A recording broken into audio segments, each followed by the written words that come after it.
He drives the number 99 Aflac Ford for Roush Fenway Racing, currently fourth in points.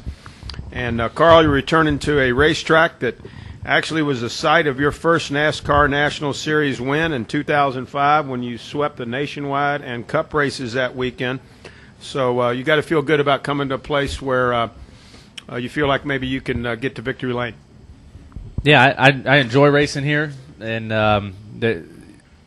I enjoy racing here just because the track and the fans and the way the place drives and how competitive it is. And then I also really enjoy it because of the memories that I have here. I mean, 5 years ago, that weekend was really huge. It changed my whole career, and every time I come through the tunnel, and I remember that, and it gives me a really good feeling. So we got pretty good race cars. It seems like we have good cars in both the Nationwide and the Cup Series. The practices went really well, and just looking forward to the race. It's a long race, and the tire, I think, is going to make it a really a complex race, a difficult race for the drivers and the crew chiefs. And I think that strategy and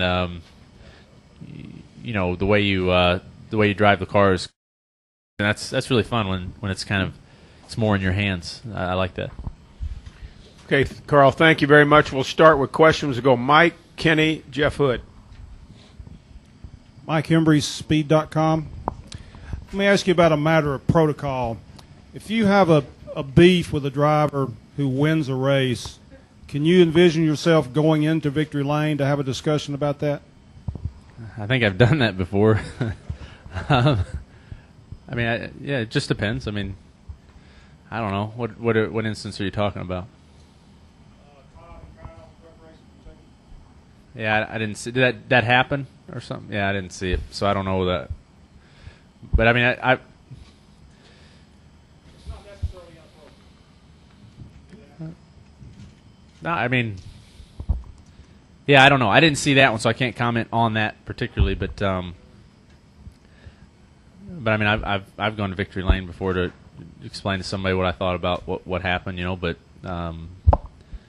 just depends, It's racing, like life. So much you never really know the whole. Every situation's different, so I guess sometimes I would definitely say that's acceptable.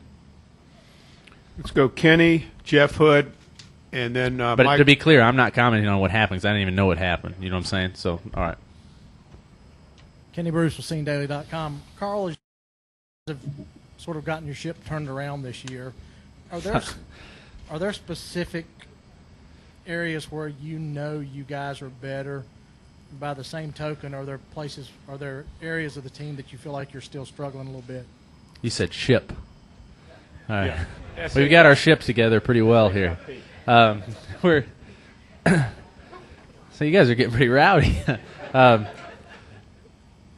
There are a couple things we've been working on, and I think that it starts with that engine. The engine that Doug Yates and those guys have been developing. I think that helps us everywhere. So that's right off the bat. When we unload, we're a little faster, and then we've been working really, really hard, and on some other things. But it's not just one thing. It's a combination. I believe it starts with that engine, and it's been nice. I mean, these last 6 or 7 weeks, we've run very well, and I, being fourth in points and going up that's a good feeling. So we just got to keep digging. We still, I don't think, are as good as we can be, and that's good because here in a couple weeks, if we can peak right when that chase starts, it's going to be good. But it's not one thing; it's a number of things.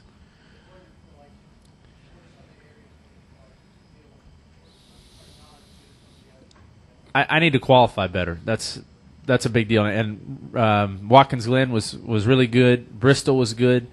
And I think that showed us that, if we can get that good qualifying position, work on those qualifying setups and practice a little more qualifying trim, then even if we have something bad happen in the race, we're kind of ahead of the game. So I'd say for us as a team that qualifying's kind of our number one effort, and then and then still all the stuff with the car, the setup and the suspension geometry and all those things we've been working on. But strategy-wise, it's qualifying.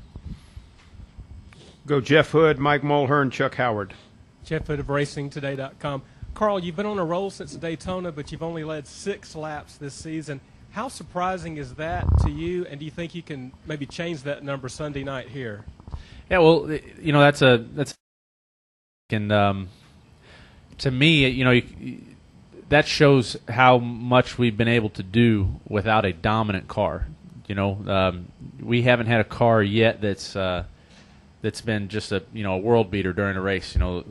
That we can lead the whole thing, and in a way, it shows me that we're maybe a stronger team than we have been in the past with cars that aren't able to go up there and dominate races. We're able to still have these great finishes and make up all these points. If we can just have, if we can have one of those or 2 of those or 3 of those races where we can go out and dominate, and we can do it in the chase, that's going to be really nice. And I think if we can combine that with what we've been doing, it's going to be really, really good for us. So yeah, it is interesting, but shows you how hard we've been working. Mike Mulhern, Chuck Howard, and then Jim Utter. Mike Mulhern, MikeMulhern.net. You talked about the tires being a complicating factor, and like Paul Menard did a tire test down here. Explain more about the tires, because we always have tire wear here, and then sometimes it stops and sometimes it doesn't. Yeah, that's a good question. I'll try to explain it the best I can. So when you drive down in the corner here, there's a certain amount of grip that you're looking for. You expect to drive down the corner and have the car grip a certain amount. And what's happening here is that on the entry and exit of the corner, the tires feel really slick, and the car has to be really corner to make a bunch of grip. So it becomes difficult to drive because you're kind of it's like ice. You're sliding until you get the car to compress in the corner, and then it turns. And so I don't know what causes that. I don't think my crew chief knows what causes that. So we've been struggling with it, and in the race, it ends up. You'll see guys that'll kind of go in a little too hard and miss the line or something, and the car just takes off sliding. So it's just hard to drive, and I think that makes for great racing. I like that style of racing. I like that type of tire, and I don't know how they can, how they can get it to do that at other places, but it's neat when you drive down here in the corner and you've got to pitch the car sideways and wait for it to grip and do all that. I think that's a neat way to race. Well, that's the other question. I think you're going to see tonight in the nationwide race. If a caution comes out and you've got 20 or 25 laps on your tires. In the Cup race, everybody's going to get tires, but in the nationwide race, we've only got 4 sets sitting on the ground. So it'll be interesting to see. I think you could stay out, run a full fuel run, and a guy could almost stop, pit, get tires in the middle of it, and beat you. So. I don't know if I'm describing that well enough, but what I'm saying is that new tires will make up for a pit stop after a certain number of laps, I think. So I think at the end of the Cup race, the decision to take tires or 2 tires or 4 tires, I think there'll be people taking tires all the way up to 6 or 8 laps to go. So the race can be really dynamic at the end.